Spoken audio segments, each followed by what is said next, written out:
Good morning everyone. Option hedging and technical analysis की class कोई हयिंग दगी हाइबदी 15 February 2020 के 3 दगी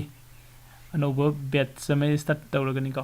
हाइरिबा class से कोई both offline and offline class होगनी ऑफलाइन क्लास फंगनी अदुगा ऑनलाइन क्लास लेगनी को कनागुंबा कोई अनकप स्वाइद लेबसिंगना को ऑफलाइन दसु ऑनलाइन दसु जॉइन तौबिबा यागनी अदुगा ऑनलाइन दे क्लास जॉइन तौबसिंगना को कईगुम मतम द खोगे सैटरडे संडे गुंबा नत्रगे एनी डे मदा को सिदा लागलगा दुगा फमिनरगा डिस्कशन तौबा याबगी खुदोंग चाबसु दुम पिजरी को क्लास टाइमिंग से अनि ओइगनी अमना 9 को 10 am to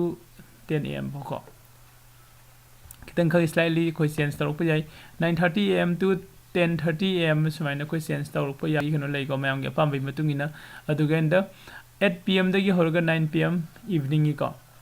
अदो कोई मॉर्निंग की लेरिबा क्लासेस सिदा कोई टेक्निकल एनालिसिस सु पुनसिलगा पुन्ना कोई डिस्कशन तौमिनगनी अदुगा 8 pm to 9 pm हारिबा सिदा कोई कोई हेजिंग की क्लास लेगनी को अदो कनागुंबा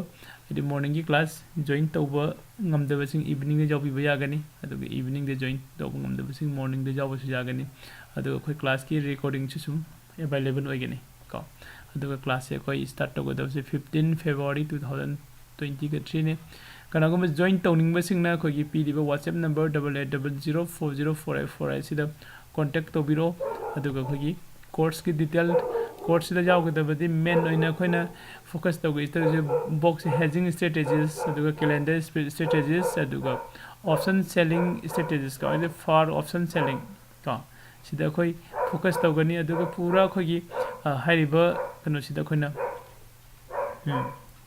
full course detail da laktu se call put ki split legani call and put call split put split ka ratio and the ratio back split legani iron butterfly call and put protective legani aduga khoi strangle natraga straddle ka si legani aduga iron condor ka aditi khoi gi say calendar split aduga box hedging ka box hedging gi strategy se legani ka hairiba sigi strategy mayam sigi mathakta khoina mu laktu se khoi gi option chain analysis ka gamma dedi khoi gi delta ko bega gaine lei ribsing do de theta decay ga haiba time decay ga haiba sing du gi marum da so koi nei ne gani adu ko plus the option selling ga option buyer ga sikaram ne hena phage akoi na trade to da karam bene hena kana to khoi punna sum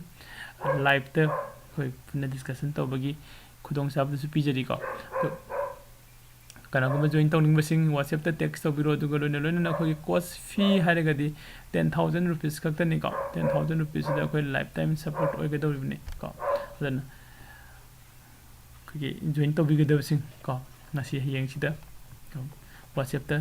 text to biro okay si hare ga lo sinjare aduga ai atopa khoi gi ngasi gi indicators ama select toroga next ki video da ilaksege thank you